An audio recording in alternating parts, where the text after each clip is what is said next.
Bonjour à tous et à toutes. Dans cette vidéo, nous allons procéder à l'installation d'une base de données Oracle sur une machine virtuelle Windows 10 sous VirtualBox que nous avons créée précédemment dans une autre vidéo que je vous invite à voir en cliquant sur le i qui s'affiche au haut de cette vidéo. Alors pour commencer, nous allons nous rendre sur le site officiel d'Oracle. Comme vous voyez, deux versions de la base de données XE Release 18C sont disponibles, une pour le système d'exploitation Linux et l'autre pour Windows.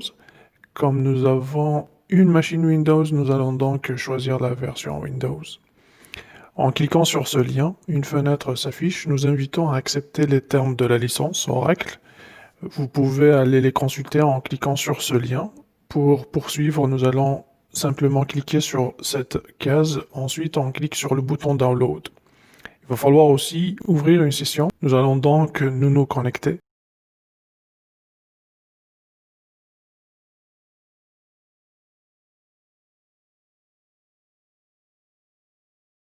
Voilà, le téléchargement du fichier installable est lancé. Si vous n'avez pas de compte, par contre, vous pouvez cliquer sur le bouton Création de compte, compléter et soumettre le formulaire. On lance VirtualBox, ouvrir la fenêtre de configuration de notre machine virtuelle et on va définir un dossier de partage entre la machine physique et virtuelle. Pour notre cas, on sélectionne le dossier de téléchargement qui contient le fichier d'installation d'Oracle précédemment téléchargé. On va cocher la case montage automatique pour que le lecteur réseau soit toujours monté. On lance ensuite notre machine virtuelle.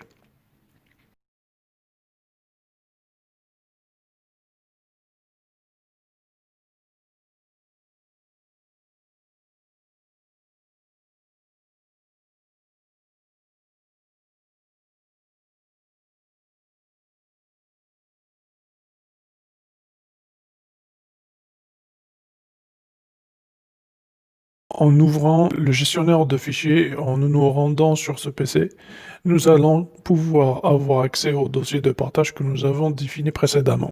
Après avoir décompressé le fichier d'installation, on va le copier sur le disque de la machine virtuelle afin de pouvoir exécuter l'installable.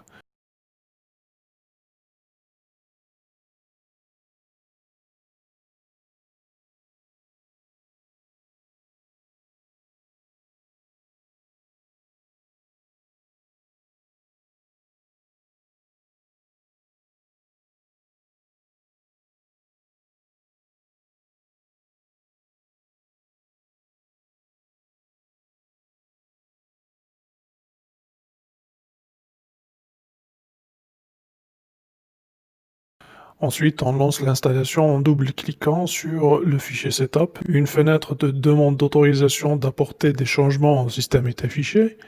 On clique alors sur Yes. Voilà, l'assistant d'installation est lancé.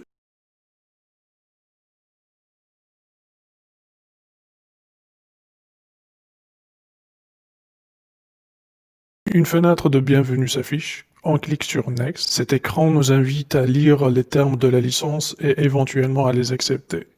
On coche la case I accept the terms in the license agreement et on clique sur Next. À cette étape, il nous est possible de choisir le dossier de destination de l'installation si on souhaite. Ensuite, on clique sur Next.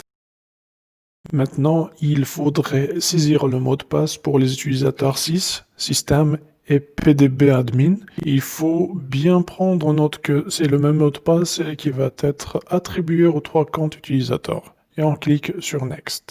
Dans cet écran, on voit les trois chemins qui sont définis pour le dossier de destination et pour Oracle Home ainsi que pour Oracle Base. On clique ensuite sur Install pour débuter l'installation.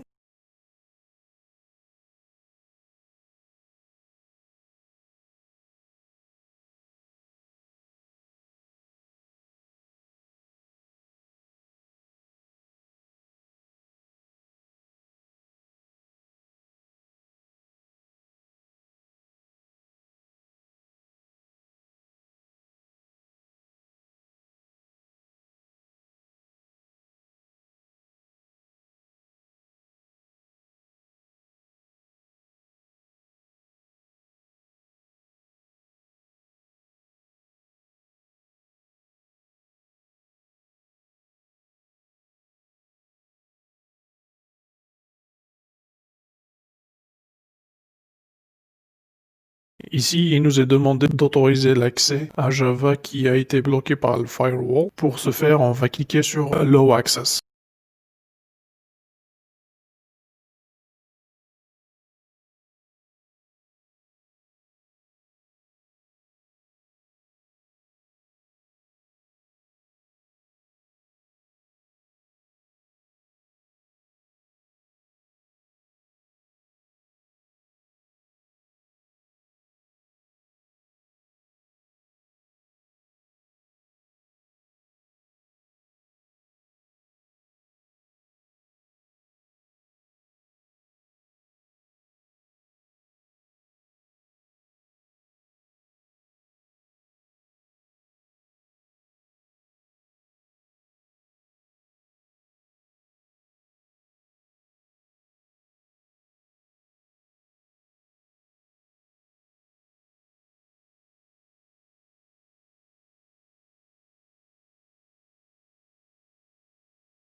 Voilà, l'installation est terminée avec succès et les informations de connexion sont listées sur cet écran. On clique sur Finish pour quitter l'assistant d'installation. On pourrait vérifier si tout est bien correct. Nous allons essayer de nous connecter à la base de données en utilisant un client Oracle qui est SQL+. Et pour cela, nous allons ouvrir une fenêtre de ligne de commande en utilisant le raccourci clavier Windows plus la touche R et taper CMD, ensuite taper sur Entrée. On tape ensuite SQL plus espace / espace as espace sysdba, ensuite Entrée, et voilà, on est bien connecté à la base de données Oracle. On peut aussi afficher le nom de l'utilisateur qui est connecté, ainsi que le nom de l'instance.